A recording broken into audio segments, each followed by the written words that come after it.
साधू त्याला म्हणा जो पाहिल्याबरोबर चिंता पळून जावी. आता आम्हाला पाहिल्यानंतर चिंता पळून जाते का चिंता येते?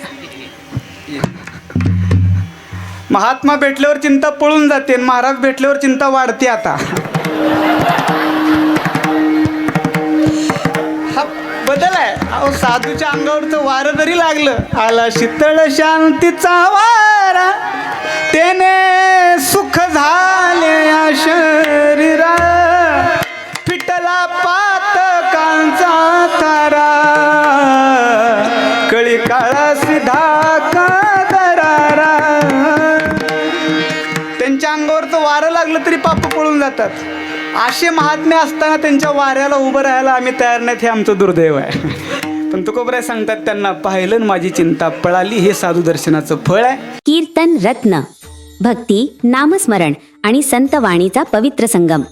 नवनवीन कीर्तन ऐकण्यासाठी आमच्या कीर्तन रत्न चॅनलला सबस्क्राईब करायला विसरू नका. भाग्य आता अवघी चिंता बारली, संत दर्शने हा लाभ, पद्मनाभ जोडला, संपुष्ट हे हृदय पेटी, करुणी पोटी साठवू, संत दर्शने हा लाभ, पद्मनाभ जोडला. तुका मने होता ठेवा, तो या भावा सापडला, संत दर्शने हा लाभ, पद्मनाभ जोडला. पांडुरंगा करू प्रथम नमन, पांडुरंगा करू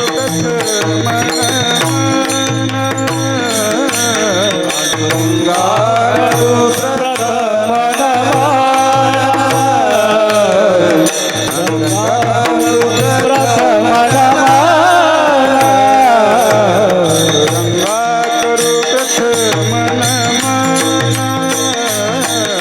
पांडुरंगा करू प्रथम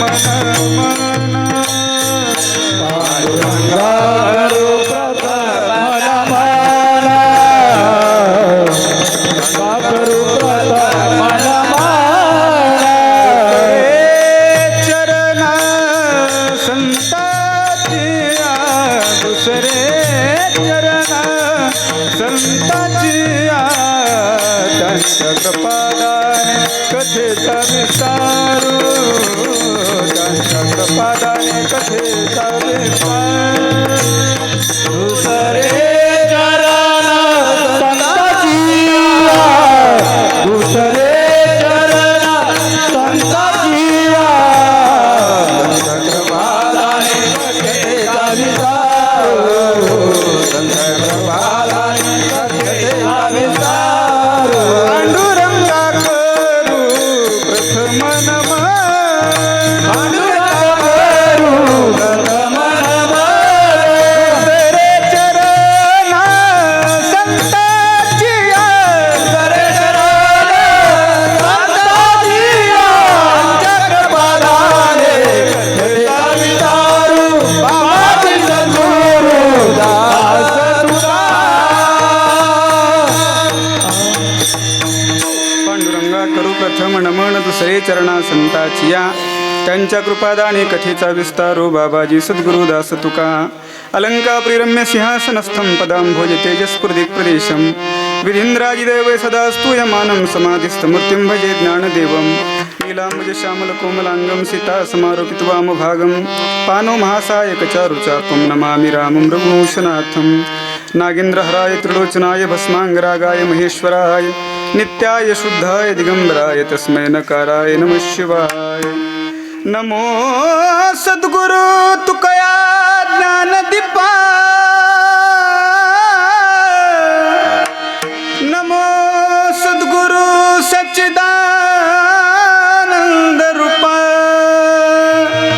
नमो सद्गुरु भक्त कल्याण मूर्ती, नमो सद्गुरु भास्करा पूर्ण कीर्ती. लागोनिया पाया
नाम करटाळी बोला मुखी नाम करटाळी बोला मुखी नाम करटाळी बोला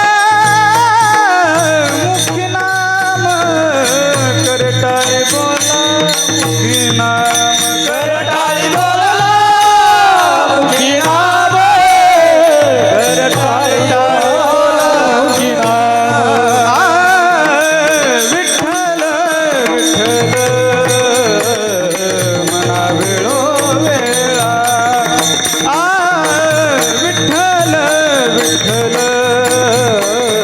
मना वेळो वेळा विठ्ठल विठ्ठल मना वेळो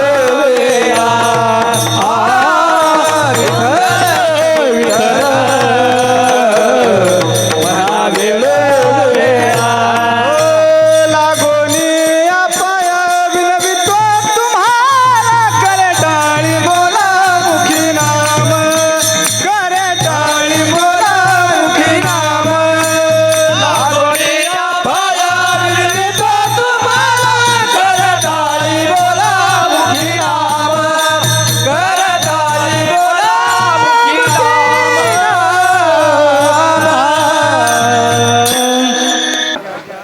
आता अवघी चिंता वारली संत दर्शने हा लाभ पद्मनाभ जोडला प्रस्तुत प्राप्त प्रसंगी प्राप्त स्थळी कीर्तन रूपी सेवेकरता निवडलेला अभंग महान भगवत भक्त देहूचे सुप्रसिद्ध साधू वैराग्याचे मूर्तिमंत पुतळे जगदवंदनीय जगद्गुरू तुकाराम महाराजांचा 4 चरणाचा आणि जीवनामध्ये संत महात्म्य भेटल्यानंतर झालेला जो आनंद आहे त्या आनंदाचं वर्णन करणारा अभंग सेवेकरता घेतलेला आहे. विठ्ठल विठ्ठल विठ्ठल विठ्ठल विठ्ठल.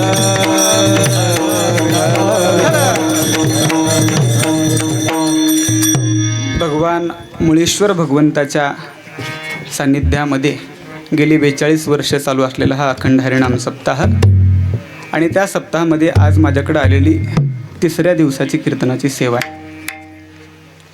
मी जो अभंग विचार करून आलो होतो तो विचार बाजूला सरलेला आहे आता आणि मला वाटतं आज 3रा दिवस आहे म्हटल्यानंतर पहिल्या दिवशी नामपर झाला असेल. काल भगवंताच्या भेटीचा अभंग हा पुसावीसे हिची वाटे हा झाला असेल आणि आज संतपर राहिला होता त्यामुळं तो व्हावा अशी भगवान महादेवाची इच्छा असल्यामुळं हा अभंग माझ्यापुढं प्राप्त आहे. विठ्ठल विठ्ठल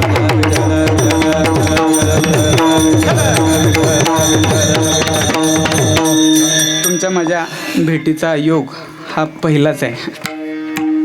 तसं तर महाराज दिसण्यासाठी जे भांडवल लागतं ते माझ्याकडे फार कमी प्रमाणात आहे सगळ्याच बाबतीत. कारण मोठी गाडी असावी लागते, ती नसेल तर कमीत कमी बॉडी असावी लागते.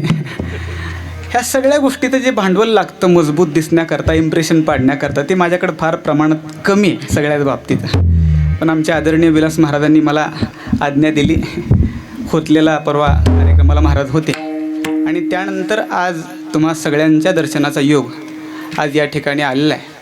ज्यांनी सुरुवातीला अतिशय सुंदर चाल गायली ते पंढरीनाथ महाराज सुतार, पुन्हा महाराजांचं नाव कृष्ण महाराज पडवळ, किसन महाराज पडवळ, ज्यांच्याकडे व्यासपीठाचं नेतृत्व आहे असे हरिभक्तीपरायण नवनाथ महाराज. आणि आत्ता ज्यांचं आगमन झालं मृदंगाकरता मावळ तालुक्याचं भूषण, मुळशी तालुक्याचं, मावळ मुळशी एकच आहे आणि बऱ्याच व्हिडिओमध्ये त्यांना पाहिलं होतं. आळंदीत आल्यापासून त्यांच्या भेटीची खूप उत्कटता होती आणि ती आज त्यांच्या दर्शनाचा योग आज या ठिकाणी. सर्व वयानं तपानं ज्ञानानं परिसरातील सगळेच माझ्यापेक्षा श्रेष्ठ आहात. भगवान मुळेश्वराच्या कृपेनं जेवढं मला बोलता येईल तेवढं बरोबर 9पर्यंत पाहण्याचा प्रयत्न करू. विठ्ठल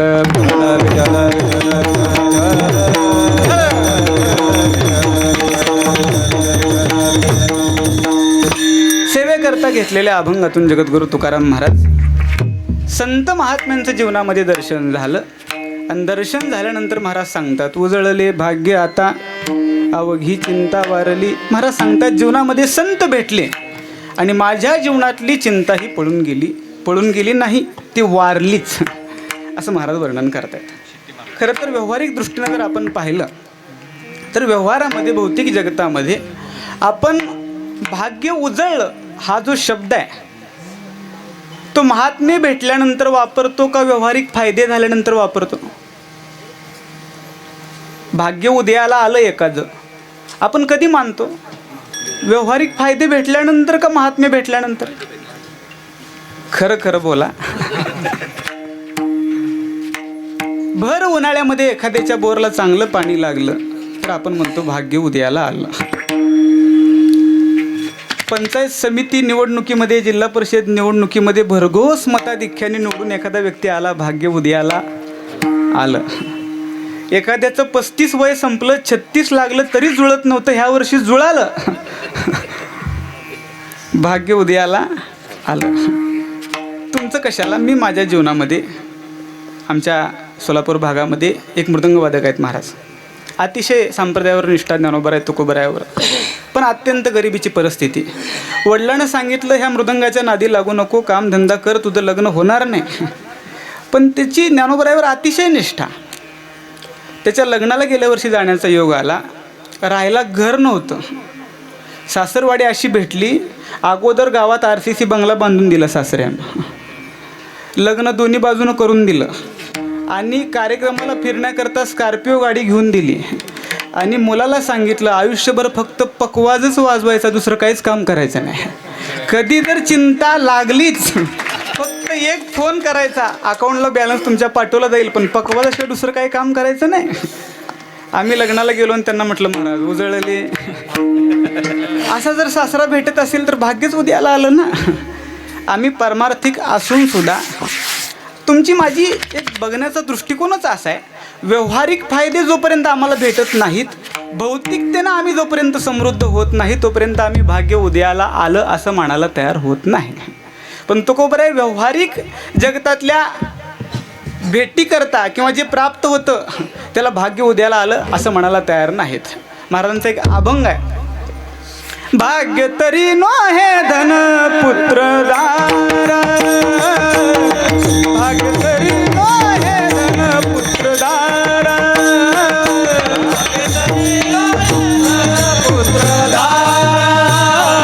भाग्य तरी नोहे धन पुत्रदारा, भाग्य तरी नोहे धन पुत्रदारा, भाग्य तरी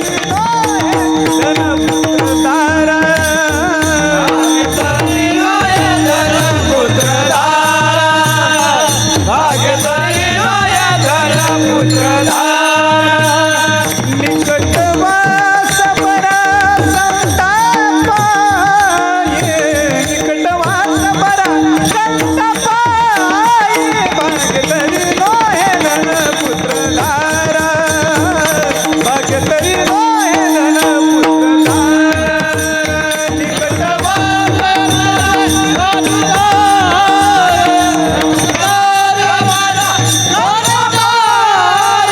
भाग्य तरी नोहे धन पुत्रदारा, भाग्य तरी नोहे धन पुत्रदारा. महाराज सांगतात भाग्य तरी नोहे धन पुत्रदारा, निकटवास बरा संतापायी. धन पुत्रदारा ह्या गोष्टी मिळणं हे भाग्याचं लक्षण नाही. तर मग भाग्य कधी उदयाला येईल असं म्हणायचं? महाराजांचा फार सुंदर अभंग आहे. महाराज सांगतात भाग्याचा उदय, भाग्याचा उदय,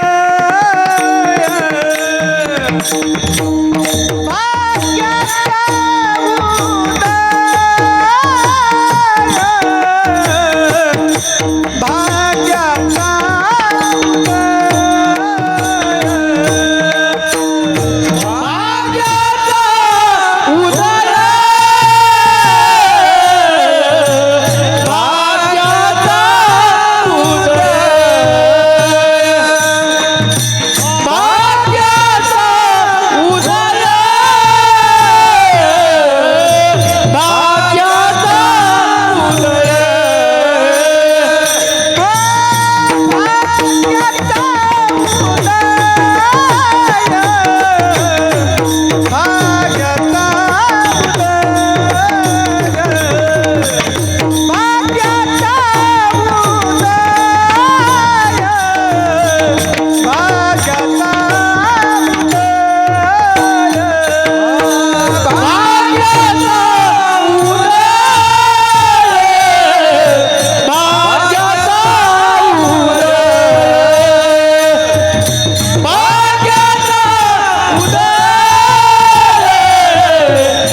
भाग्य उदयाला आलं कधी समजायचं? ज्या वेळेला संत महात्मे भेटतील त्याच वेळेला भाग्याचा उदय होतो, तुकोबराय सांगतात. मी एक तुम्हाला प्रश्न विचारतो. तुकोबराय सांगतात माझं भाग्य उदयाला आलं, पण भाग्य हा दिसण्याचा विषय आहे का? भाग्य दिसतं का? नाही. पण महाराज म्हणतात माझं भाग्य उदयाला आलं. कशावरून मानायचं? शास्त्र असं सांगतं काही गोष्टींच्या बाबतीत कारण अगोदर दिसतं, कारणावरून कार्याचा विचार नंतर करावा लागतो. अगोदर काय दिसतं? कारण दिसतं. कारण पाहिलं आणि कारण पाहून कार्याचा विचार केला. काही गोष्टीच्या बाबतीत कार्य अगोदर दिसतं आणि कार्य पाहून कारणाचा विचार केला जातो. ह्या दोन गोष्टी नीट लक्षात ठेवा. पहिली गोष्ट, अगोदर काही गोष्टींच्या बाबतीत कारण दिसतं आणि मग कार्याचा विचार करावा लागतो. पावसाळ्याच्या दिवसामध्ये ढग आले, आकाशामध्ये काय आले? ढग आले. ढग पाहिले. आपण काय पाहिले? ढग पाहिले. ढग हे पाऊस येण्याला काय आहेत? कारण आहेत. ढग हे पाऊस येण्याला काय आहेत? कारण आहेत.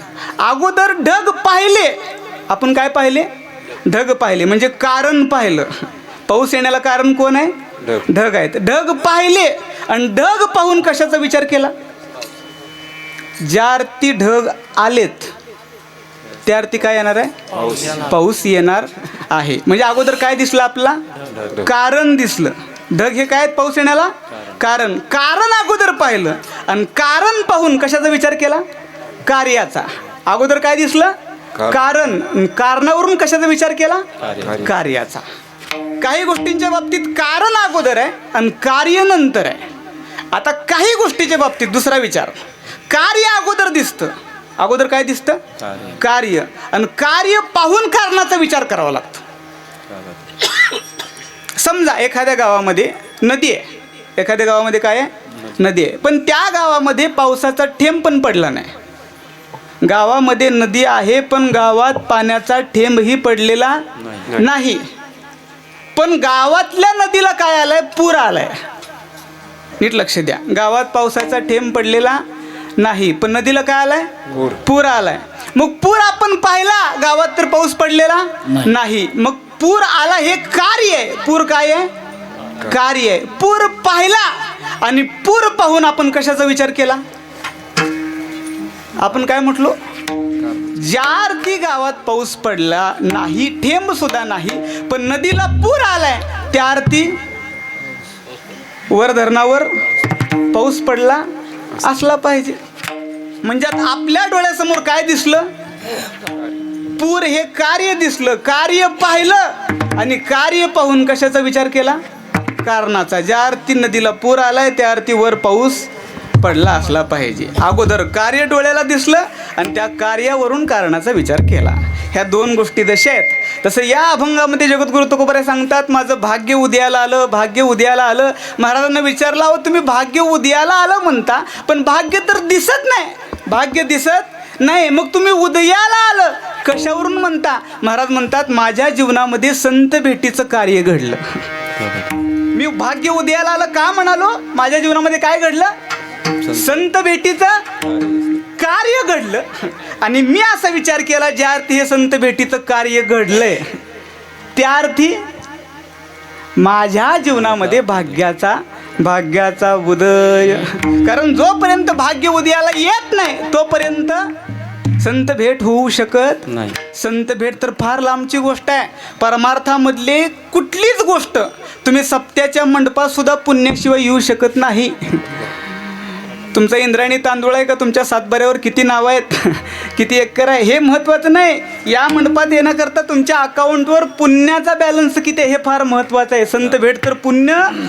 अहो ज्ञानोबरायांचा आपण सर्वात रोज म्हणतो अभंग, देव आवडण्याकरता बहुता सुकृताचे जोडे, बहुता सुकृताचे जोडे, बहुता सुकृताचे जोडे, बहुता सुकृताचे जोडे, बहुता सुकृताचे जोडे, बहुता सुकृताचे जोडे, बहुता सुकृताचे जोडे.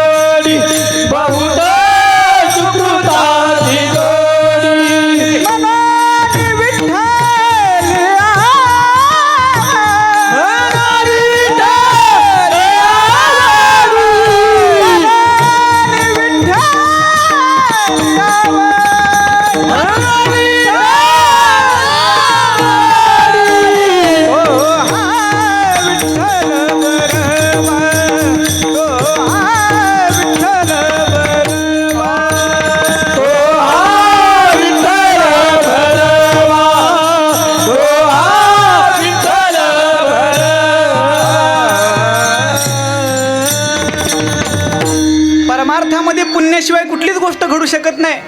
ज्ञानोबा सांगतात भगवंताचं नाव एकदा मुखाला येण्याकरता जयाचे वाचे पुढा भोजे नाम नाचत असे माझे जे जन्म सहस्त्र ओळगी जे एक वेळ मुखासी आवया. ज्ञानोबा सांगतात देवाचं नाव मुखाला येण्याकरता किती जन्माचं पुण्य असावं लागतं. अनंत जन्माचे तप एक नाम सर्व मार्ग सुगम हरी पाठ सर्व मार्ग सुगम हरी पाठ सर्व मार्ग सुगम हरी पाठ सर्व मार्ग सुगम हरी पाठ अनंत जन्माचे तप एक नाम अनंत जन्माचे तप एक नाम अनंत जन्माचे तप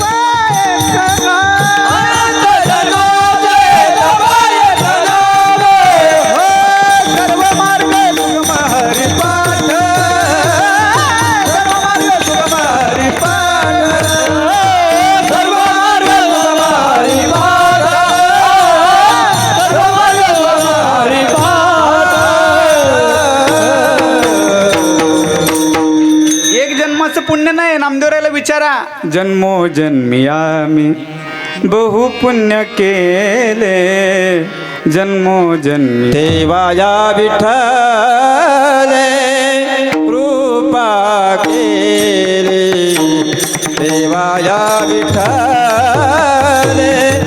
कृपा केले जन्मोजन्मी आम्ही बहु पुण्य केले जन्मोजन्मी आम्ही बहु पुण्य केले देवाला विठ्ठला कृपा केली देवाला विठ्ठला कृपा केली जन्मोजन्मी आम्ही बहु पुण्य केले जन्मोजन्मी आम्ही बहु पुण्य केले जन्मोजन्मी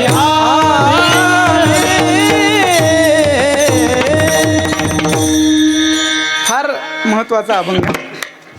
आम्हाला एकच पंगत सत्यात घातली की असं वाटतं कर्णाचेच वंश देत आम्ही. असं नाही वेळ लागला. आम्ही अशी हुशार माणसं झालो आता परमार्थामध्ये.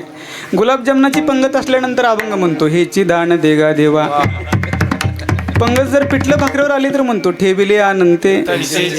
आणि जर ठेशावरच पाळी आली तर म्हणतो आलिया भोगासे. जे ठेचाच म्हणतात ना तुमच्या इकडं. हां, भाग बदलला की भाषा बदलते. सातारा जिल्ह्यात त्याला चटका म्हणतात. आमच्या सोलापूरला भाजीवर जे तेल येतं त्या तेलाला तरी तरी वाडा म्हणतात. इकडं तरीच सांगाल तो. त्या तरीला कवटे महांकाळ तालुका आहे सांगली जिल्ह्यामध्ये. तिथं कीर्तनाला गेलो. सांगली कोल्हापूर जिल्हा तसा पैलवानांचा जिल्हा आहे. पंक्तीच्या घरी गेलो. आजी एकटी होती आणि घरात एक पैलवान होता. जेवायला बसल्यानंतर त्या आजीनं त्या पैलवानाला इशारा केला महाराजला जरा चोप दे र म्हटली. ज्या अर्थी हसला त्या अर्थी तुम्हाला कळाला. त्या पैलवानाची तब्येत बघितली. माझा विचार केला. मी त्या पैलवानाला म्हटलं मला जेवायला नको माझा उपास आहे. मला परत कळालं त्या भाजीवरच्या तेलाला तरी तरी म्हणतात तिथं जरा चोप चोप वाडा म्हणतात. भाग बदलला की भाषा बदलते महाराज. आम्ही आमच्या जीवनामध्ये परमार्थामध्ये कुठली जरी गोष्ट करायची असेल तर ती पुण्याशिवाय होऊ शकत नाही. तुकोबराय सांगतात संत महात्म्यांची भेट ही किती कठीण आहे. महाराजांचा सगळ्यांच्या पाठातला अभंग आहे. बहु अवघड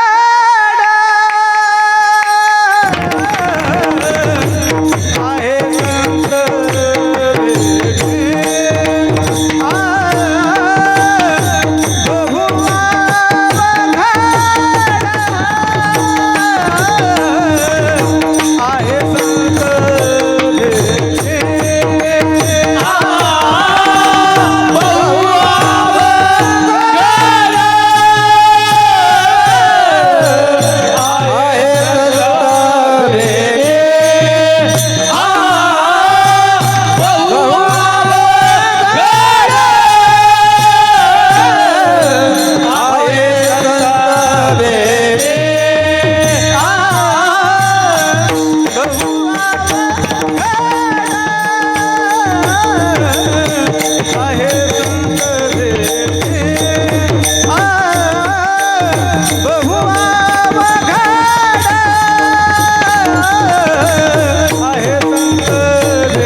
महाराज सांगतात साधूची भेट किती कठीण आहे.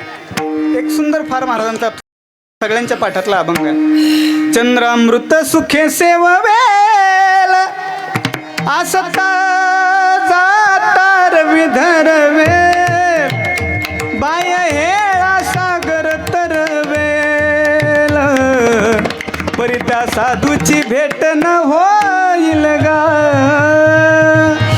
इतका किती कठीण आहे. ज्या शास्त्रकारांनी 3 दुर्लभ गोष्टी सांगितलेत, दुर्लभम त्रयमेव एतत् देवानुग्रहेतुकम मनुष्यत्वम मुमुक्षत्वम महापुरुष संशय. ह्या ज्या 3 दुर्मिळ गोष्ट आहेत त्यातली पहिली गोष्ट माणसाचा ध्येय मिळणं आहे, तो महाराजांना प्राप्त आहे. त्यामुळं आता भाग्य उद्याची गरज नाही, आता तो प्राप्त आहे ना. प्राप्ताची प्राप्ती संभवत नाही, तो अगोदर प्राप्तच आहे. मग दुसरी दुर्मिळ गोष्ट काय? मुमुक्षत्वम. दुसरी दुर्मिळ गोष्ट काय आहे? मुमुक्षत्व. मुमुक्षत्व म्हणजे जिज्ञासू ही वृत्ती, जिज्ञासूपणा. मला सांगा, जिज्ञासूचं लक्षण करत असताना जिज्ञासू कुणाला म्हटलं जातं? नाट्याच्या अभंगामध्ये आपण अभंग म्हणतो, कै मी उद्धार पावेन काय कृपा करेल नारायण ऐसे तुम्ही सांगा संतजन करा समाधान चित्त माझे. अशी ज्याला तळमळ आहे भगवंताच्या प्राप्तीची, तो मुमुक्षु आहे, तो जिज्ञासू आहे. शास्त्रकारांनी 3 प्रकारचे लोक केलेत. प्रकाराचे 3 तुका म्हणे केले जन. त्यातला पहिला पामर, विषयी आणि तिसरा जिज्ञासू. त्या जिज्ञासूचा ही वृत्ती मिळणं फार कठीण आहे, दुर्मिळ असं महाराजांचं मत आहे. आता प्रत्येकाकडे स्मार्टफोन आहेत. प्रत्येकाकडे काय आहेत? स्मार्टफोन आहे. आणि प्रत्येकाला आता सेल्फी काढायची फार सवय. सेल्फीज झाले लोक, तसे सेल्फिश झाले आणि सेल्फी भरपूर काढायला लागले. पण त्या सेल्फीमध्ये आपण आपला चेहरा घेतो, पण कधीतरी एखादा सेल्फी आपल्या अंतःकरणाचा काढला पाहिजे. एखादा सेल्फी आपल्या अंतःकरणाचा काढला पाहिजे की आपण नेमकं कुठल्या इयत्तेत आहोत परमार्थामध्ये. पामरमध्ये आहोत, विषयीमध्ये आहोत का जिज्ञासूमध्ये आहोत. आपण कुठल्या वर्गामध्ये मोडतो हे आपण कधीतरी पाहिलं पाहिजे. आपण जिज्ञासू आहोत का हे कधीतरी आपण आपलं विचारलं पाहिजे. कोण म्हणलं महाराज जिज्ञासू ही वृत्ती कशी ओळखायची? तुकोबरांनी सांगितलं, ज्याला देव भेटावा म्हणून इतकी तळमळ आहे. किती तळमळ आहे? आमच्या ज्ञानोबरांना विचारा. देव भेटावा म्हणून ज्ञानोबरांना इतकी व्याकुळता झाली आहे, ते कुणाला विचारतात माहीत आहे का? पहिलं तो की काऊ कोकत आहे शकू नगे माये सांगत आहे उड रे काऊ तुझे सोन्याने मडविन पाहू पाहुणे पंढरी रावो घरा कैत. कुणाला विचारतात ते? कावळ्याला. ज्या दिवशी तो परमात्मा भेटेल तो दिवस माझ्या जीवनातला हरी पाहिला रे, हरी पाहिला रे,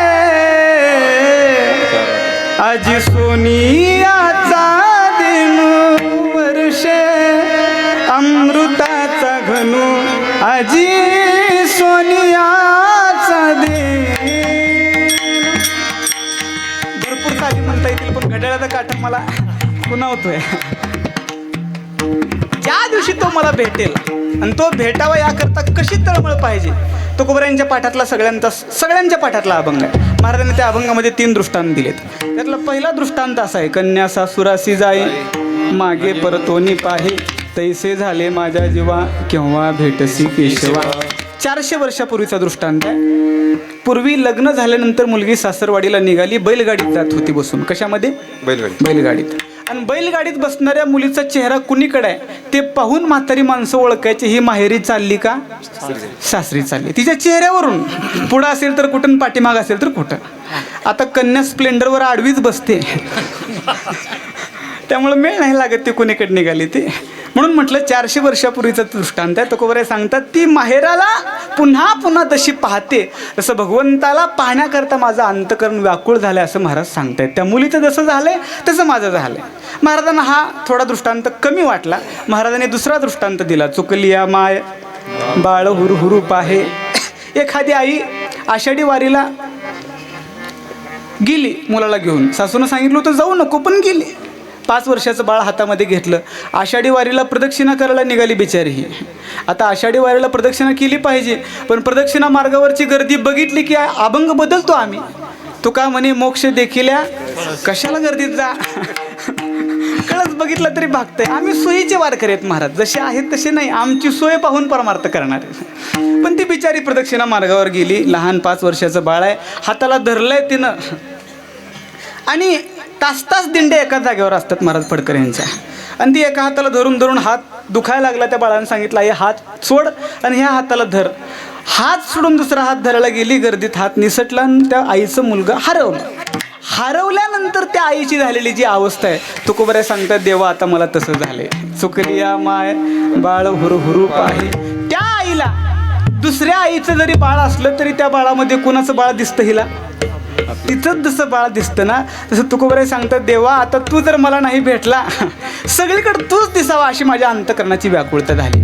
महाराजांनी शेवट दृष्टांत दिला, त्याच्या पुढे दृष्टांत असूच शकत नाही. महाराज सांगतात जीवन गळी मासोळी, जीवना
महाराजांच्या चरणात. हा जो दृष्टांत दिला तो फार महत्त्वाचा आहे.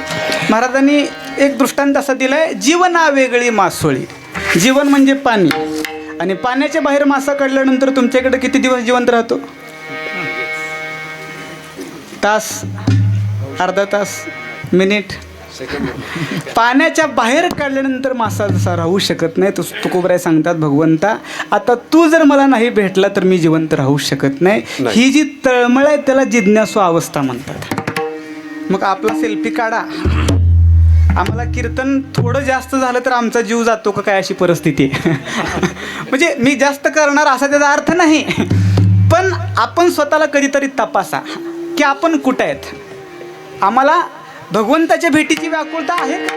नाही महाराज. पण ही जी जिज्ञासू अवस्था आहे ती अतिशय दुर्मिळ गोष्ट आहे. दुसऱ्या क्रमांकाची, पहिल्या क्रमांकाची मनुष्य देह, दुसऱ्या क्रमांकाची मुमुक्षुता ही अवस्था, आणि तिसरी गोष्ट महापुरुष संश्रय. हा सगळ्यात कठीण जर काय आहे तर महापुरुषाची भेट आहे. आणि ही तिसरी दुर्मिळ असणारी गोष्ट जगद्गुरु तुकोबरायांच्या जीवनामध्ये आज प्राप्त झाली.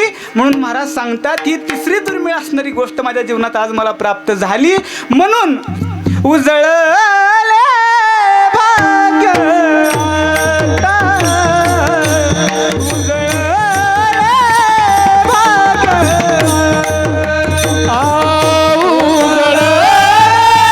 उजळले भाग्य आता, उजळले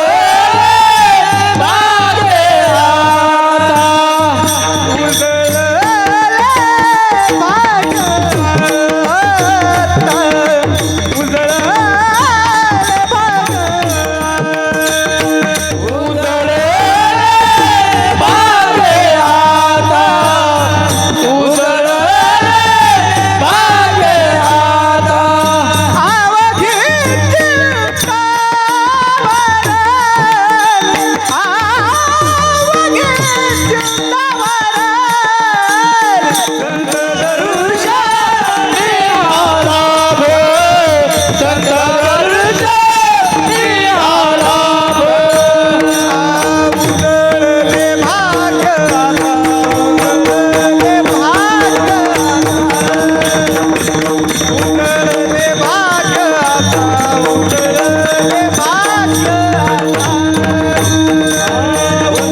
आता,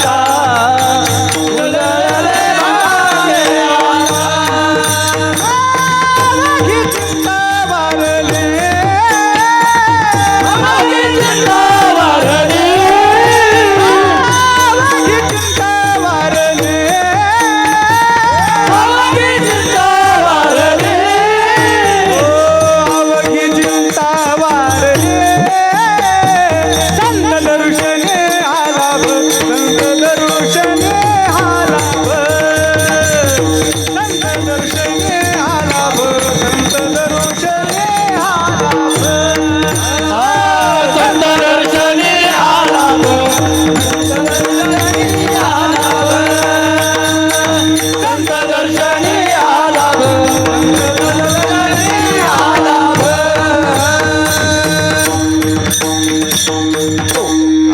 पहिल्या चरणात महाराज सांगतात ही तिसरी दुर्मिळ असणारी भेट आज माझ्या जीवनामध्ये मला प्राप्त झाली. म्हणून उजळले भाग्य आता अवघी चिंता वारली. माझ्या जीवनातली चिंता पळून गेली असा शब्द प्रयोग नाही, ती वारली. म्हणून साधू त्याला म्हणा जो पाहिल्याबरोबर चिंता पळून जावी. आता आम्हाला पाहिल्यानंतर चिंता पळून जाते का चिंता येते? महात्मा भेटल्यावर चिंता पळून जाते, महाराज भेटल्यावर चिंता वाढते. आता हा बदल आहे. अहो साधूच्या अंगावरचं वारं जरी लागलं, आला शीतळ शांतीचा वारा, तेने सुख झाले या शरीरा फिटला पातकांचा तारा कळी काळा सिधा दरारा. त्यांच्या अंगावर तर वारं लागलं तरी पाप पळून जातात. असे महात्मे असताना त्यांच्या वाऱ्याला उभं राहायला आम्ही तयार नाहीत, हे आमचं दुर्दैव आहे. पण तुकोबराय सांगतात त्यांना पाहिलं माझी चिंता पळाली, हे साधू दर्शनाचं फळ आहे. अभंगाच्या पहिल्या चरणाचा भावार्थ थोडक्यात पाहून संप्रदायाच्या नियमाप्रमाणे एकदा मधलं भजन घेऊ आणि राहिलेल्या 3 चरणाचा भावार्थ धावत्या वेळामध्ये पाहण्याचा प्रयत्न करू. सर्वांनी मोठ्या प्रेमानं भगवंताचं भजन करा. विठोबा रखुमा उजळले भाग्य आता अवघी चिंता वारली, संत दर्शनी हा लाभ पद्मनाभ जोडला. जगद्गुरु तुकोबराय सांगतात माझ्या जीवनामध्ये संत महात्मे भेटले आणि भेटल्यानंतर जीवनातली चिंता राहिली नाही. महाराज साधूच्या भेटीनं झालेला आनंद या अभंगात वर्णन केलेलं आहे पहिल्या चरणात. पण महाराज भाग्य उदयाला आलं भेटण्याच्या आनंदात बोलले. पण महाराजाला विचारलं ठीक आहे महाराज तुमच्या जीवनामध्ये संत भेटले, पण त्या भेटीचा परिणाम त्याचं फळ तुमच्या जीवनामध्ये काय भेटलं? महाराज अभंगाच्या दुसऱ्या चरणात संत दर्शनी आला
सांगतात टाळ्या वाजवा. संत दृष्टीने हाला पद्मनाभ जोडला.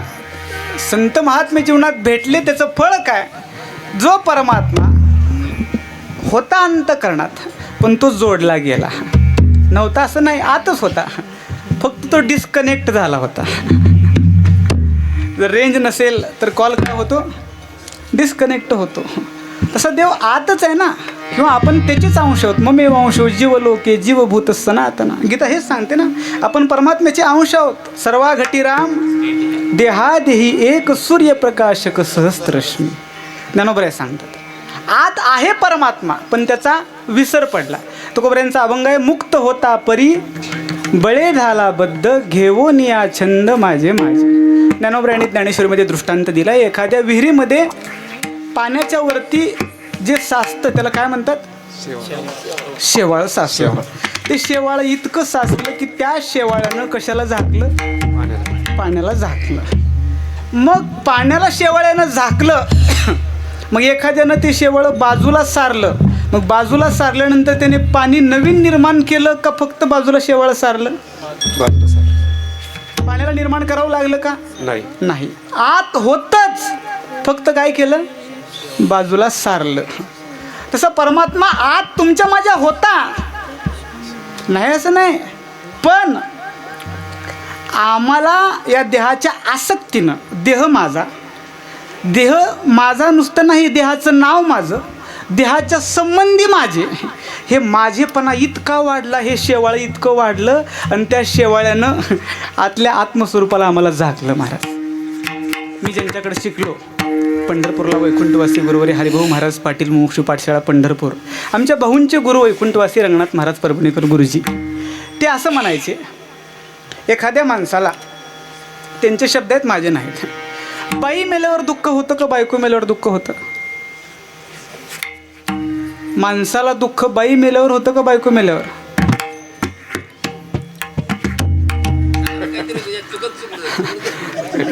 बाई मेल्यावर का बायको मेल्यावर? बायको मेल्यावर. बाईचा संबंध नाही ना आपला. बायको मेल्यावर दुःख व्हायला बाईचा संबंध आहे का? नाही. पण बायको मेल्यावर दुःख होते का होते? त्याचं कारण आहे, ती कोणाची आहे? माझी आहे. ही जी भावना आहे ममत्वाची, ती दुःखाला कारणीभूत आहे. म्हणून अगोदर देह माझा, देहाचं नाव माझं आणि देहाच्या संबंधित माझे, ह्या माझेपणात आम्ही इतके गुरफडलो. म्हणून शास्त्रकारांनी पुन्हा 5 प्रकारचे भेद सांगितलेत. जीव जीवाचा भेद, जीव ईश्वराचा भेद, जीव जडाचा भेद, जडाचा भेद, जड ईश्वराचा भेद, हे 5 प्रकारचे भेद शास्त्रकारांनी सांगितलेत. आणि त्या पलीकडे जाऊन किंवा कोशाचं चिंतन सांगत असताना मनोमय कोश, विज्ञानमय कोश, आनंदमय कोश, ह्या पलीकडं जो असणारा आत्मतत्व आहे, ते आत आहे, ते आत होतच, पण त्याचा विसर पडला होता. त्याचा काय पडला होता? विसर पडला होता. मग त्या संत महात्म्याने आम्हाला काय केलं? त्या संत महात्म्याने जो पडलेला विसर आहे, त्यांच्या भेटीचा परिणाम काय झाला? आपणा सारिखे करीती तात्काळ, आपणा सारिखे करीती तात्काळ, आपणा सारिखे करीती तात्काळ, आपणा सारिखे करीती तात्काळ, आपणा सारिखे करीती तात्काळ, आपणा सारिखे करीती तात्काळ, आपणा सारिखे करीती तात्काळ, आपणा सारिखे करीती तात्काळ. नाही काळ वेळ तयार लागे, नाही काळ वेळ तयार लागे, आपणा सारिखे करीती आपणा सारिखे करीती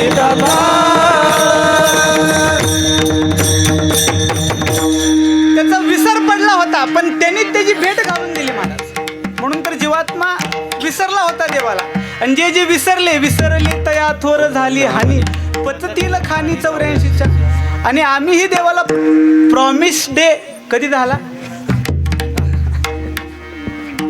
आता चालू आहे सप्ताह, तरुण मुलांचा पण सप्ताह चालू आहे. आता या महिन्यात सप्ताह असतो त्यांचा. बरेच डे आहेत त्यांचे. त्यांचा काला बहुतेक उद्या आहे.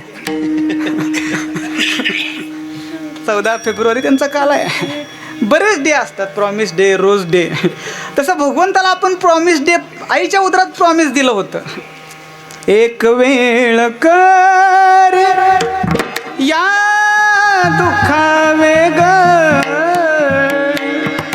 एक वेळ कर या दुःखावे ग, दुरितांचे जाळ उगवानी, दुरितांचे जाळ उगवानी, आठवीन पाय हा माझा नवस, आठवीन पाय हा माझा नवस. त्याचा पडला होता विसर, त्याला प्रॉमिस केलं होतं, पण आपण त्याला विसरलो आणि त्यामुळे दुःख भोगायला लागलो ना. मग जी ताटातूड धाडली होती त्या महात्म्यांनी पद्मनाभ जोडला, आणि त्याच्याशी जोडून राहण्यातच आनंद आहे. त्याच्यापेक्षा जर वेगळं पडलो आपण तर दुःख भोगावं लागतं. मला वृंदावनातला प्रसंग आहे. प्रत्येक गवळणीजवळ गोपाळ होता का नाही? प्रत्येकीजवळ होता. पण त्या गवळणीला अहंकार झाला. जगाचा मालक आहे पण माझ्या इशाऱ्यावर नसतो एवढा कण भरा अहंकार झाला आणि त्याचा परिणाम. आणि मग झालेली जी अवस्था आहे, मग त्या म्हणू लागल्या, कान्हया रे कान्हया रे कान्हया रे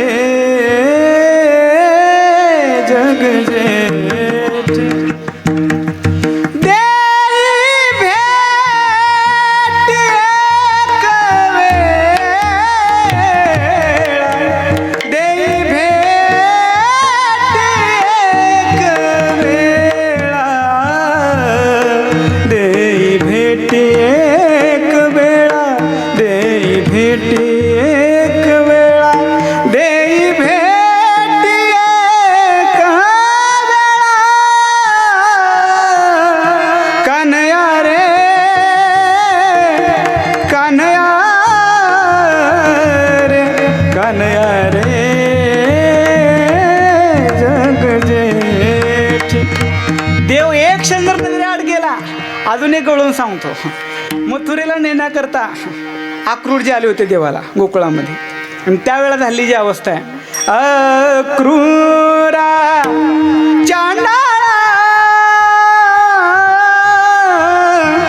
तुझं कोणी धाडिले का घात करू आलास वदेस सकळा आक्रूरा तुझे नाम तसेच करणे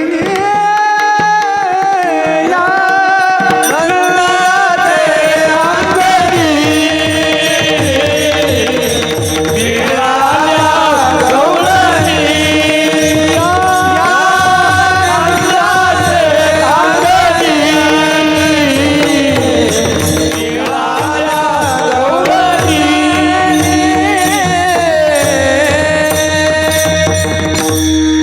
आज असं वाटायला लागले संपूच नाही. तुकोबराय सांगतात ही जी तळमळ आहे, तुकोबराय सांगतात ती तळमळ त्यांनी मिटवली. त्यांच्या दर्शनाचा परिणाम पद्मनाभ जोडला.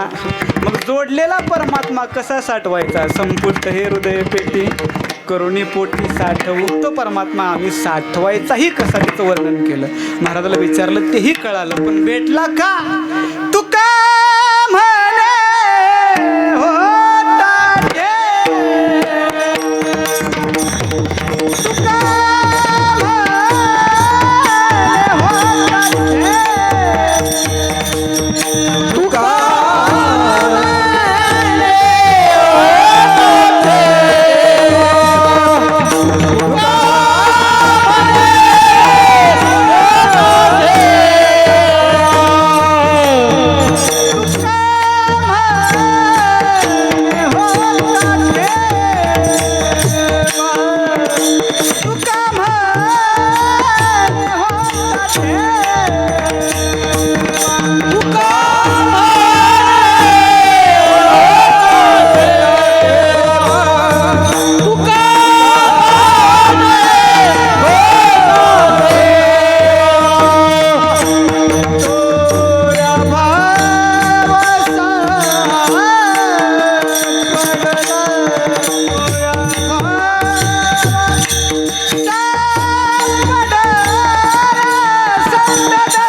संपत आली.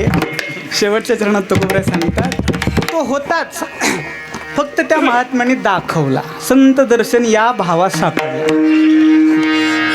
त्यांच्या भेटीशिवाय तो कळू शकत नाही. मग ते संतही तसे पाहिजे. आळंदीमधला एक प्रसंग सांगतो, माझी सेवा संपवतो. आळंदीमध्ये विनायक दादा साखरे महाराज होऊन गेले. साखरे महाराजांच्या घराण्यामध्ये जे आपण सार्थ ज्ञानेश्वरी पाहतो, त्यांच्या जीवनातला एक प्रसंग आमच्या गुरुरे भाऊने सांगितला होता. पुण्यातलं एक ट्रस्ट होतं, ते मोडकळीला आलं होतं आणि त्या ट्रस्टची एक 20 लाखाची रक्कम शिल्लक होती. किती रुपयाची? 20 लाख रुपयाची अंदाजित. आणि दादा महाराजांच्या काळात तेवढी रक्कम शिल्लक होती त्यांची. मग त्याने विचार केला आपली ट्रस्ट मोडकळीला आलेली आहे, आपण ही आळंदीला जाऊन दादा महाराजांची भेट घेऊ आणि त्यांना जर ही दिली तर त्याचा पारमार्थिक कार्यामध्ये चांगला उपयोग होईल आणि त्याचं पुण्याला हातभार लागेल आपल्या चांगल्या कार्याला. म्हणून ती 11 जणांची बॉडी आळंदीला आली. ट्रस्टी जे लोक होते ते आले, दादा महाराजांची भेट घेतली आणि महाराजाला सांगितलं, महाराज आमची अशी अशी ट्रस्ट होती, ते मोडकळीला आली होती आणि त्याचा कारभार आता आम्हाला पाहणं शक्य नाही. आम्ही सर्वांनी एकमताने निर्णय घेतला आहे की हे 20 लाख रुपये आम्ही तुम्हाला देत आहोत, तुम्ही घ्या. अशी ऑफर आत्ताच्या एखाद्या महाराजाला दिली असती त्याने सांगितलं असतं, कशाला आळंदीला येण्याचा त्रास घेता, मीच पुण्याला येतो, थांबा.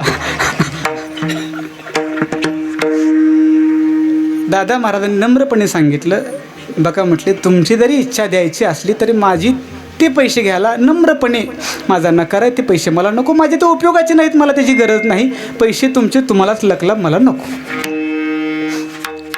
त्या 11 जणांनी विचार केला, कदाचित त्यांचा मूड नसेल, आता त्यांचं घ्यावं असं मत नसेल, मन नसेल, मत परिवर्तन होऊ शकतं ना. आदल्या दिवशी काय झालं तर काय मत बदलू शकतात ना.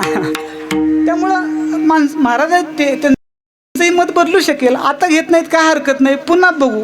पुढच्या वद्यवारीला आले, पुन्हा महाराजाकडे गेले, महाराजाला सांगितलं, बघा घ्या तुम्ही. असं वर्षभर येत होते वद्यवारीला आणि दरवेळा म्हणत होते महाराज घ्या, आणि महाराज दरवेळा म्हणत होते नको. 10-11 वेळ झाली येण्याची, हे नकार देण्याची. त्या 11 जणांच्या बॉडीपैकी एक जरा तापट स्वभावाचा होता, रागीट. त्याला थोडा राग आला. दरवेळेला येतो आम्ही ह्या महाराजाच्या मागं लागतो, 20 लाख घ्या, आणि बाबा नकोच म्हणते.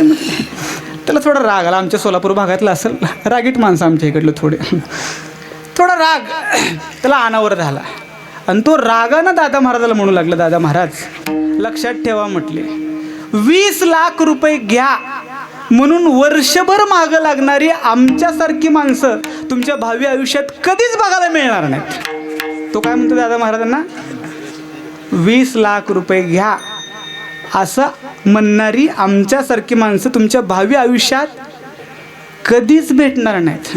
हे वाक्य दादा महाराजांनी ऐकलं. हे थोडं रागानं बोललं होतं ना, उंच आवाजात.